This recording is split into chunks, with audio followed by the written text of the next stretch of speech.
Hey everybody, this is Bob. Welcome to the Modeler's Workbench. Today I thought I would do a quick video on some of the tools, tips, methods that I've picked up from other modelers throughout the years that have helped me out. I'm sure that things that I'm showing, some of you folks out there that have been doing it for a while already know. Seems like there's a lot of new people coming into the hobby, so maybe they'll learn something from me, paying it forward. But anyway, these are some of the things that I do when I model. These paper cutters are nice to have, cutting strips for rolled roofing. You can do an awful lot of strips in a short amount of time with a tool like this. It's not a must-need tool, but it's kind of nice to have. This is a paint mixer, not the cheapest one out there. This one is 90 something dollars. I do not recommend the ones that are in the $30 range. They're pieces of junk in my opinion. This one I actually use at work for mixing medications. So the healthcare field uses this brand. It's very heavy. It's very strong. You just put your paint mixer in it. It helps when you put a little ball inside of the paint, and it just helps to mix it. For paint storage, I really like using these nail polish organizers that you can get on Amazon. I like that they're clear. They hold a lot of paint. Will hold these Vallejos, will hold the ammo paints, will hold the larger bottles that, like these here, they will hold craft paints. I've got some Citadel paints here, and then they also make some that can go on the wall that I use for some organization. These are also nice at the workbench, that you maybe pull out several colors that you're working on a project, and then rather than having them strewn on your workbench, you can reach up and put them in front of you, so you just stay a lot neater and organized. All right, this is the Proxxon foam cutter. Really like this tool. I think if any of you have watched Jason Jensen's channel, he uses this one also. The setting for how strong of heat that you're having in the wire, I find just under number 3 seems to work well. One of the secrets of using this is to go slow and steady rather than trying to rush it through. You'll get the hang of it. Just, you practice a couple of times. I use this for making foam sidewalks, concrete retaining walls. I mean, it's endless once you can cut foam really nice. So something like this here, you just want to go nice and slow and steady. So when you put your hand on where you're going to be cutting the foam, make sure that you're in a spot where you can bring the whole piece through without stopping for any amount of time. And then you can cut some nice strips depending on how thick you want it. Nice tool.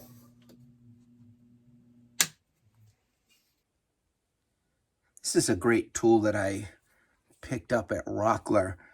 This is used for, maybe putting plastic wood or putty when you're doing woodworking project, and I've used this for that. But what this is also nice for model railroading is it's pretty flexible. It's very thin, and it works great for doing roads and smoothing things out. So this is not a bad little tool to have. Another tool, this is from Micro Marks, pretty heavy. It's a 90-degree angle piece here. This works well when you're doing models together and you want to kind of keep something up at, like, maybe one wall down on the bottom here. So this is nice to have. You can also use it this way, which I've done a lot when you're mating 2 walls together. like you've got your bracing and you want to keep them at a nice angle without futzing around for, your clamps, you can kind of hold it up against this until the glue starts to get tacky and stick, and then you can, set it aside. So I like this one, and I'm sure everybody's familiar with the 1, 2, 3 blocks. I got these on Amazon. I kind of think these are a must-have when you're building a kit, because again, same thing. You've got right angles. You can push these up together if you need to keep some pieces together. They're weights if you need to keep some, like a roof down on you're doing a kit. So yeah, definitely must-haves there. Another great tool to have. This is another one from Micromark. This is a small square. What's nice about this is that the clapboard material or any other wall material will fit right into this groove. So this comes in handy when you're doing nail holes here, or you're cutting some walls out for a scratch build. So this is a nice little square to have. As far as scratch building goes, another one from Micromark. This is a 90-degree angle punch. Let's say you're doing a kit, maybe you want to add an extra window, or you're doing some scratch building and you've, drawn out your window shapes. You can take this little punch and put it in the corner of where your window's cutout's going to be. Tap the top lightly with a small hammer. Do that on all 4 corners, and then you can come back, sorry for my arm, with a chisel blade here, and then finish off the window cutout. This actually makes cutting out windows by hand a lot quicker. But I mean, I've scratch built a lot of things with just these 2 tools here. Everybody's familiar with these type of brushes for distressing clapboard. Another great tool that I got at Micromark is this little scratch tool. It is adjustable, but for putting some scratches into the clapboard to distress them, I pretty much dial it down so just a little bit is showing. This helps for a little more finer work, maybe around a window where you don't want to run the risk of breaking a piece off of a wall. With this, you can get in close with this and kind of scratch some weathering in it. And another tool that I've used, I think I showed this in another video. This is from Amazon. This is an ampersand artist scratch tool. There's these types of artist board that you scratch the black covering off of to create your art, and these work nice. They're very sharp. There's several little tines on the end, but be careful, you don't want to break them. And these work great for, again, some fine work if you really want to scratch some deeper lines into your wood. I actually use this a lot when I'm doing maybe a decking or a loading dock, and I really want to put some deep grooves into the wood. I find this one's really nice to use. Of course, you can make your own washes, which I highly recommend because you can custom make them. These little bottles you can pick up at Michael's or Hobby Lobby. This is my favorite wash that I make. I call it my brown wash. So this one is number 29003 Railroad Tie Brown from Microlux at Micromark. I put some of this paint into the bottle and add some water to my desired depth of color that I want. And what I like using this on is everything. It works great on walls. It really works nice when I have made some sidewalks with the foam cutter. My initial paint on the sidewalk is the chalk paint cocoon here. And then after that dries, all I do is just hit it with the brown wash, and I will get this kind of worn brownie sidewalk look, concrete look. So I really like making this wash here. This is a neat tip I picked up years ago from somebody online. I can't remember. It's been so long. But we all get these newspapers in kits and we cut them out. Usually put just a India ink wash on the fronts and backs of them. But for some variety, I just take some yellow ochre paint, doesn't matter which one, put it in some water, mix it up like this, take a brush, and then brush it on to the newspapers, and then you'll get these yellowing newspapers. And again, when you do a pile of newspapers or you're putting them around the model, it's kind of nice for variety to have that little bit of a yellowing newspaper with it. Just adds more interest. For a fine texture, concrete cement on a model, I really like using this folk art terracotta lightly textured acrylic paint. Now, it doesn't really matter what color you use. This one just happens to be called fresh granite, but it's a lighter color, so you can put paint on it. But it's paint with a little bit of very, very fine sand mixed in it. And this makes a really nice texture on your model. For a thicker texture, such as stucco, I really like using the Liquitex ceramic stucco. This is a pretty old bottle. It's lasted a long time. It's getting near to the end. It doesn't take much. You don't have to put this on super thick. I just spread some on with either an old paintbrush or sometimes my finger on the wall. And after that is on and it dries, and it does dry rather quickly, which is nice, I will just take a piece of sandpaper or anything like this, and then I'll file the higher parts off of it to kind of smooth it out a little bit. I know it's not, 100% in scale for HO, because in HO scale, it probably wouldn't be able to see the texture from any kind of distance. But for a texture that is not overly sized, I find that that ceramic stucco works nice. So that's what I used when I did this Foss scale kit here. So the bottom of this kit required it to be stuccoed. And that's what I used. I used that Liquitex, and then I just kind of sanded some of the high spots off of it.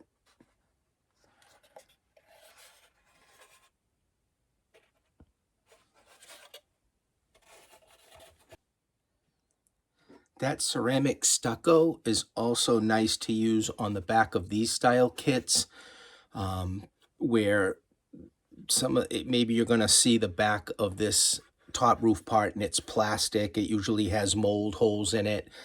I'll put that ceramic stucco on it, sand it down, and then paint it, and it'll give you that real rough concrete cement look to the, if the walls that may be visible on the layout. What else do I have? Oh, this is good to have at the bench. Cheap school glue. I use this for signs. It's pretty much just watered down Elmer's glue. So rather than me taking glue and mixing some water in it to make it thin for the signs, I find school glue works fantastic. I also like sometimes, instead of doing on smaller windows, using the acetate for glazing, my go-to for making windows is gallery glass. I find this product works better than canopy glue or any other product that I've used. It won't shrink or crack like some of the other methods I've seen. This is a very old bottle here. It still works. I still have some. The newer bottles come like this. You can get clear. You can get any color, actually. Don't usually use the crystal clear one. I'll use the frosty one because it'll make it look like dirtier glass. But I do have clear and have used it. The method to use this stuff here that I found works the best is to squeeze some out and then use these kind of micro brushes here. I'll put the window in like a little clothes hanger. Get some of the gallery glass onto the end of this. This gives you more control and doesn't make so much of a mess. And just pick a spot, kind of go around the window that you're working on. That way it'll give it something to grab onto.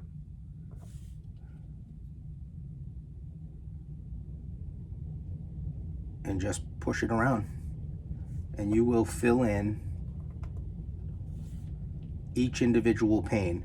You can even leave some panes out if you want one that's maybe missing glass. By using this, you won't put so much material on. It'll give you a little more control. And you can see how it won't come from the other side.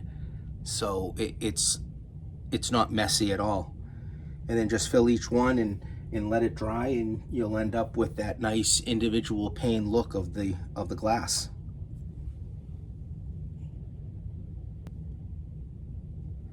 So maybe you already have these in your kitchen cabinet. These are like the Walmart spices that come in these kind of bottles, the shaker bottles, and they've got this little top on it. I will put it in hot water and some Goo Gone, take the label off, and then fill these with your fine turf or dirt. This gives you some really nice control doing your scenery, sprinkling it on. So I really like using these. And speaking of that, if you use kind of like a ballast like this for dirt, or you get your own dirt, and you've kind of, maybe it's your own dirt, you've sifted it through a mesh, but to make it even finer, just go to like a kitchen store and pick up a mortar and pestle and put it in there, and then you can really grind up your material super fine, and then put it in a shake bottle. So I use this a lot when I'm making like a dirt mix, and I really want to crush those larger pieces down so I can sprinkle it nice and fine on the layout. Here's something else that I actually use a lot. This one I picked up, I believe, at Hobby Lobby. A lot of modelers use these. I also build other types of models than model railroading, so I use this for small parts. You've got your alligator clips, and you hold your pieces to dry, and you can just stick them in the holes. You can also use a piece of foam if you don't want to get the base like this, but I actually use this a lot for drying my small pieces. If you're using clothes hangers, the way the clothes hangers originally come, they're not very strong for clamping. With just a quick modification, you can make them a lot stronger. Again, oldie but goodie. Take the clothes hanger apart, and then when you flip it over, you'll have this groove on the flat side. You can put your spring on there, and then you make it look like this. Then take the other one. Again, the flats are now going to be facing each other. There's already a little groove cut out that sits on top of the spring like that, and then just bring the other piece on the top like that. And now you've got a clamp that is pretty strong for holding bracing or whatever you want to hold clamp together. Another nice thing to use when you're painting castings is a wet palette. I mean, people that do wargaming miniatures use this a lot, and that's kind of where I obviously picked it up from. Mine's nice and clean now because I cleaned it. But basically, it's a piece of foam that you wet down and put in the tray, and then a piece of this paper that comes with the kit. I got this on Amazon. This is called Red Grass Games wet palette. And when you're doing castings, you have all your castings out that have been primed. You can take all your colors that you like to use.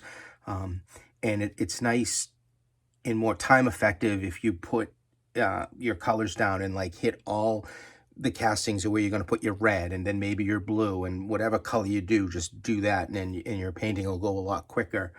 Once this foam is wet, you put this little paper on, you put your paint on it, and it will keep the paint from drying out while you're painting your castings. The paint will go a long way.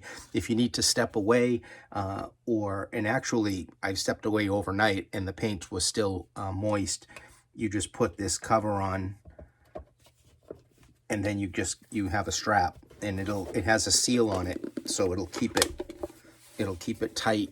And then I've come back the next day and my paints have still been wet enough to use. So not a bad little thing to have if you're somebody that paints a lot of castings.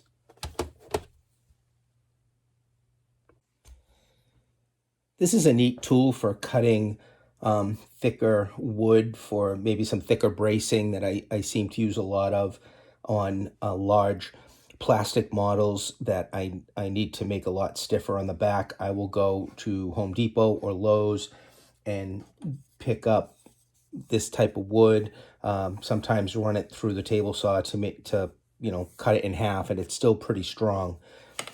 But cutting it with a blade is out of the question, and if I'm going to cut several pieces, it's nice to be quicker.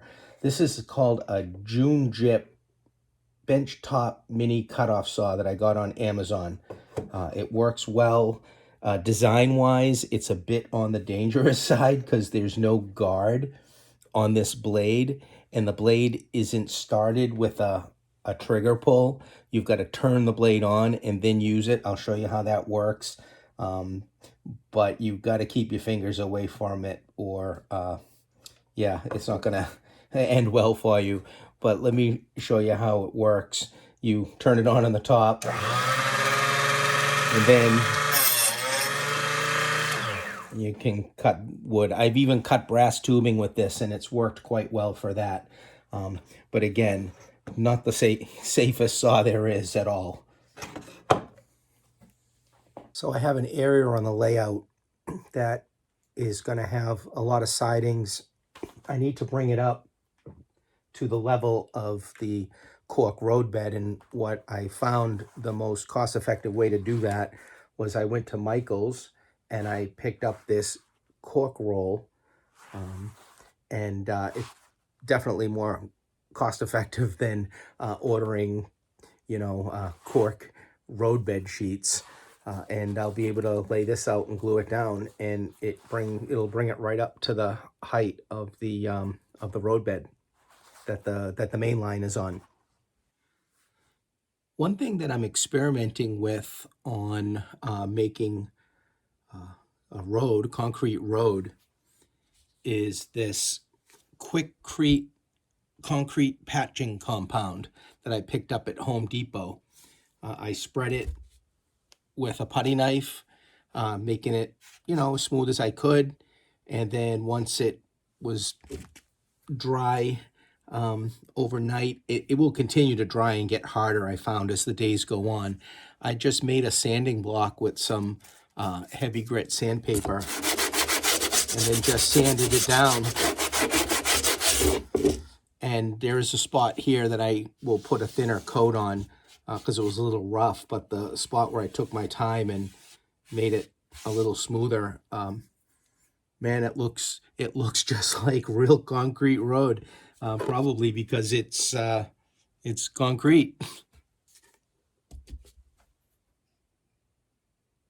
An alternative to Sculptamold, which I do love and have some bags of it, but I don't know, I'll get a coupon from Michael's, and when they have it in stock, this Celluclay works just as good. It's probably the same stuff. I don't think it has as much plaster mix in it as the Sculptamold, but as far as a material to build up forms, it works quite well, and with a coupon, you can't beat the price of this for the amount that you get. Well, that's just a few of the things that I do when I model. Thanks for watching, and until next time, have fun at your workbench.